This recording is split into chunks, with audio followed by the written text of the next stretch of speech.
Today I have two of the student arranger and composers of the UNLV Jazz and Commercial Music.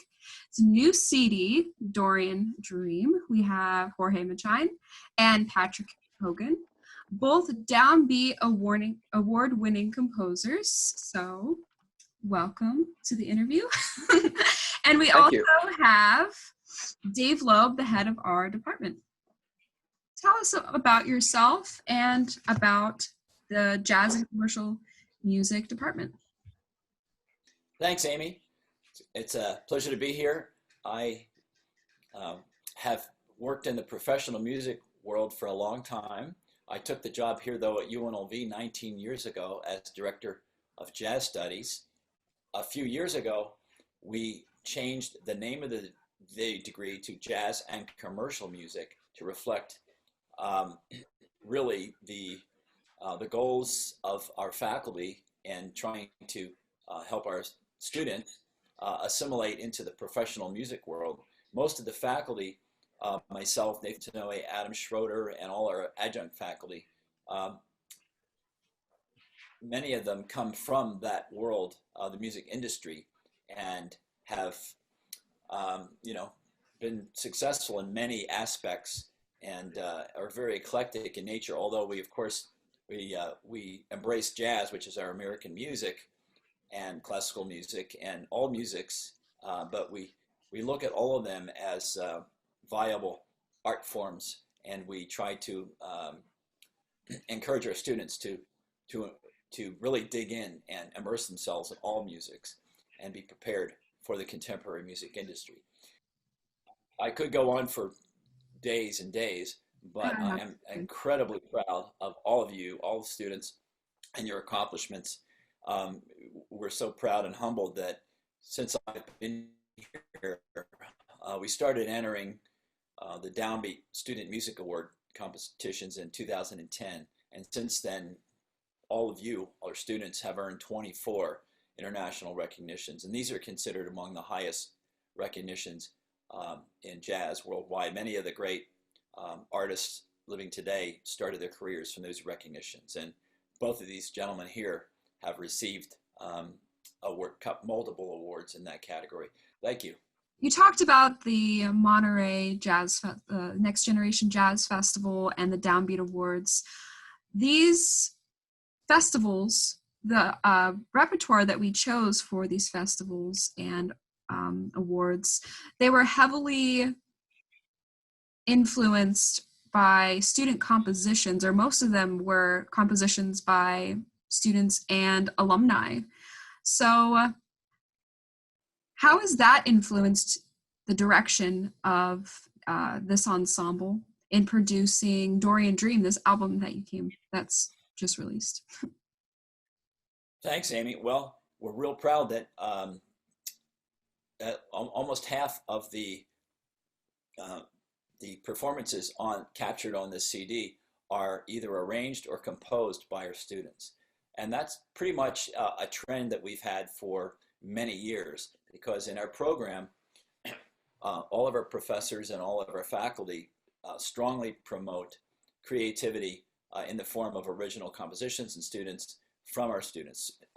We really promote that and encourage our students to participate in that, because we say that our jazz ensembles and our combos really are like laboratories for our students in order to bring in original and try their original compositions and arrangement. That's a very important component of our program. So we really promote that again with our students as much as possible, and to get them exposure as composers and arrangers in order to try to promote their own individual careers, when they leave UNLV, but some of them actually begin their careers when they're students here. That's such an amazing opportunity for students to use these ensembles, as you said, laboratories to hone in on their skills and become professional composers and musicians. So let's talk to our student composers. And let's begin with Jorge Machain.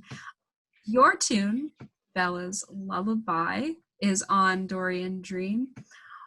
Why don't you tell me a little bit about the inspiration of your tune. Bella's Lullaby first started in Dave Loeb's class in his jazz arranging during my master's.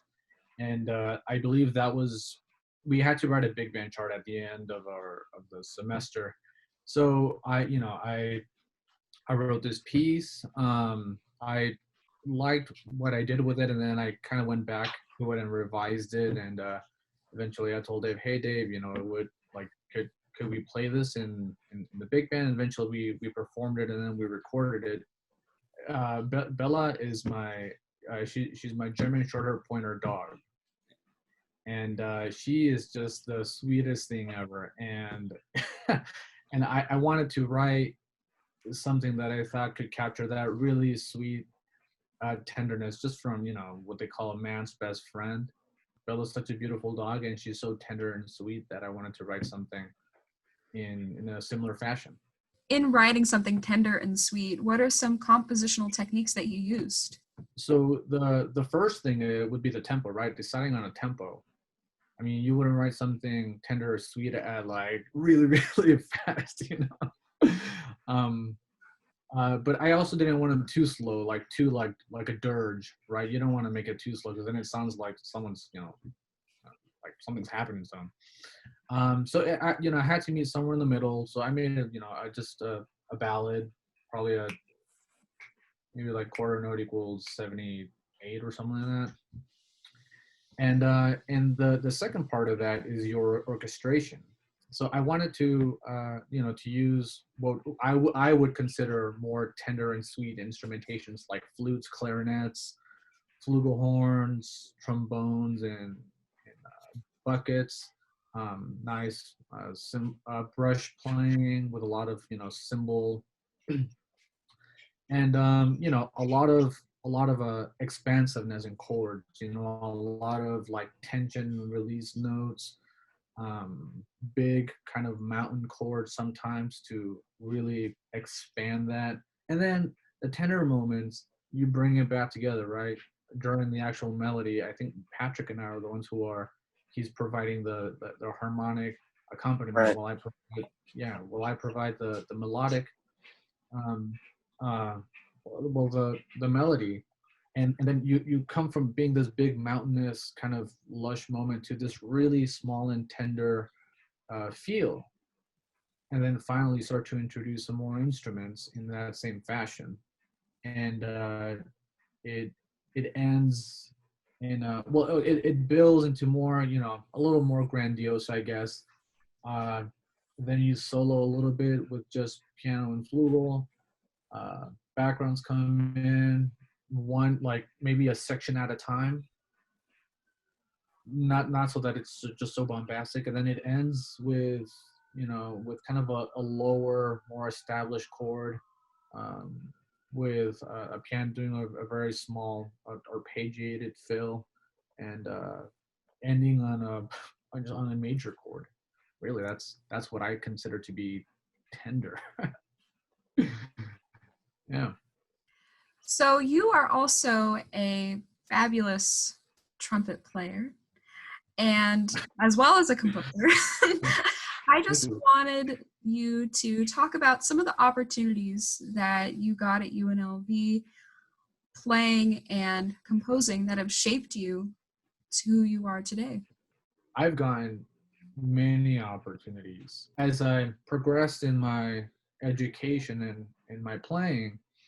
I got the opportunity, probably like once in a life opportunity, to play at the Venetian that Dave hired me for the celebrating the genius of Ray Charles with, there was Take Six, Nina Freelon, Kirk Whalum, Clint Holmes, and a full big band. And I mean, that's honestly the dream gig. And I remember that was me, Carlos, and Nick Vislaney. Those were the three students from UNLV. We had trumpet, trombone, sax, all filling in some sort of position in there.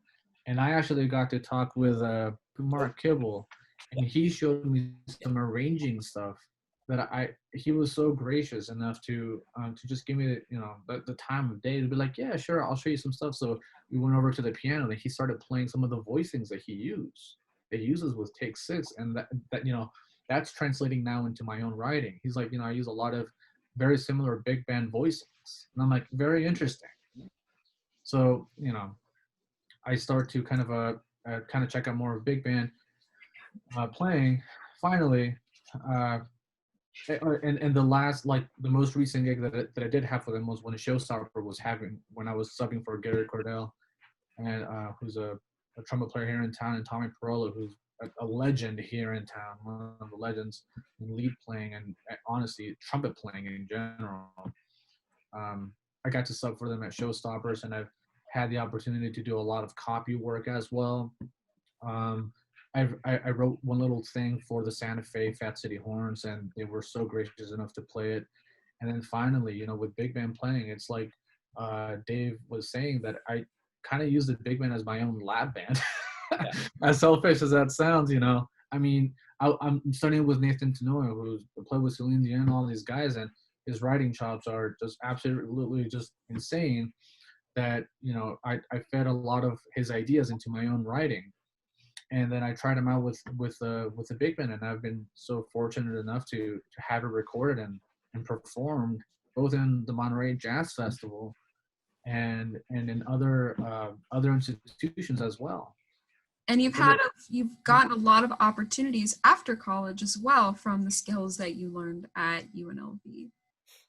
Yeah, I got commissioned to write some other pieces. I'm starting to get more into the classical scene a little bit with writing some wind band repertoire.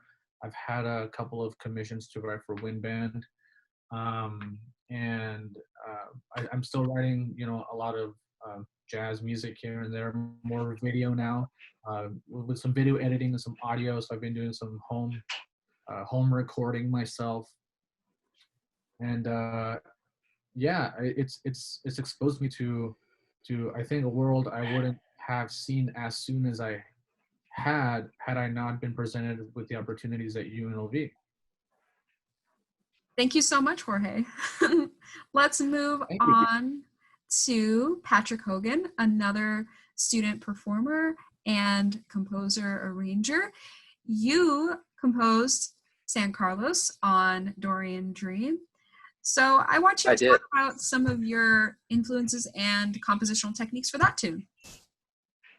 San Carlos, a lot of the time, a tune that I end up arranging for big band, especially an instrumental tune, one that doesn't have lyrics, it ends up being specifically written for the purpose. But San Carlos didn't start that way. It started being intended more for small group, for trio, and it's based on some ideas that Ahmad Jamal had in his recording of Black Beauty, which is an obscure Duke Ellington tune. He recorded it in the early 50s with his piano, guitar, bass trio. I listened to that recording and liked some of the things that he did, and so I took some of the concepts from his playing and expanded on them and turned it into a tune.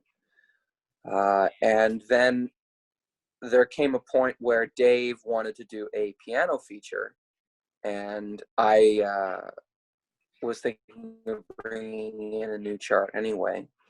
And I argued, well, if I'm forced to be featured, then I'd like to write the chart for myself. It's enough that people have to hear the writing. They don't need to hear me write and then play. So I put this thing together. I thought, okay, well, what am I going to do? What tune am I going to use? And I looked at San Carlos, and I realized that there was some potential there to expand it into a larger ensemble thing. So that's what I did. I think that rather than sound like a mod, the big band orchestration, I think unconsciously I ended up drawing more from Henry Mancini. The French horns being in the ensemble certainly helps, because that's a staple of Mancini orchestration. but it ends up being this particular kind of piece that I'm very fond of, which is this very, very slow swing number, almost glacially slow, which is very difficult to pull off, but the band did an excellent job.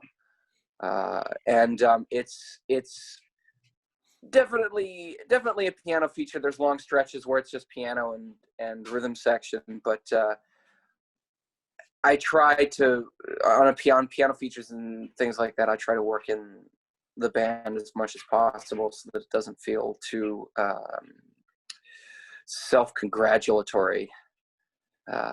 So I think it turned out rather well. I think it swings, and I think that it's fun to listen to. Now, you are not a Las Vegas local, unlike Jorge. I am not. So what made you want to come to UNLV?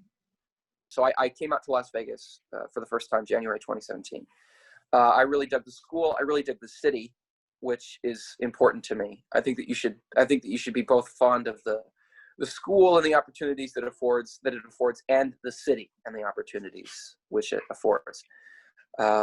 So that was really what did it, and I ended up coming here, and I've been very fortunate to do so because it's allowed me a lot of opportunities. UNLV has been really, really good to me.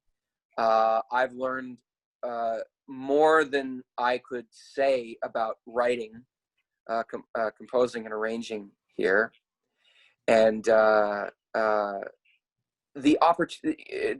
Speaking of affording opportunity, I've been able to do a lot of different things here, ensemble-wise. I wanted to do a project involving string quartet and rhythm section, so I did that. I wanted to start a new combo that did music in the style of Sergio Mendes and Brazil 66. So I was able to do that. And you're in that, Amy. You're the drummer, and you do a fantastic job. When I've wanted to be able to do something, UNLV has afforded me the tools and the ability to do that thing. And of course, living in the city has afforded me opportunities. I'm fortunate enough to work regularly here and support myself. Dave Loeb, where can we find Dorian Dream? So it's available on Vegas Records, and Vegas Records was started by our own Uli Geisendorfer, who directs our Latin Jazz Ensemble. Maybe after you type in Vegas Records, type in Uli, U-L-I, and then it'll take you right to the site. But anyway, you can obtain the CD there. We literally created a real CD because Jazz Times requires you to submit a physical CD. It was a little bit of a challenge because of the pandemic.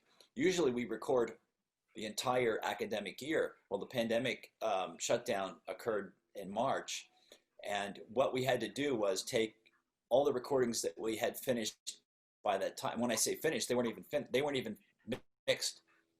Usually we go in, we record, and then we will mix a CD later. When, if anybody knows what that process is, it's very important to a viable recording. And actually, one of the tracks was produced by Greg Field, who's a Grammy Award-winning composer. A wonderful man, Thomas Bridge, has brought in some great musicians to help us in our process. And he came in and produced that particular cut of Jorge's arrangement. Yeah. The CD is fantastic. Back to the CD. We're so proud. We had to get a physical CD out. I didn't think it was going to be possible. I got in contact with Jazz Times magazine. By the way, they were voted the =1 jazz publication this year by the Jazz Journalists. We're very proud that they reviewed our CD again, and it's only a few schools, University of North Texas and us and a couple other schools, received outstanding interviews in the Education Guide in November. So again, that's a testament to the dedication of all of you, all of our students, for your fine work. But we ended up getting it out anyway in the CD format just in time for it to be reviewed, even with the challenges of COVID. So thank you so much, Dave. Dave Loeb, the head of the UNLV Jazz and Commercial Music at UNLV. Jorge Machain, a composer and trumpet player. Patrick Hogan, composer and arranger, vocalist, and pianist. Thank you so much.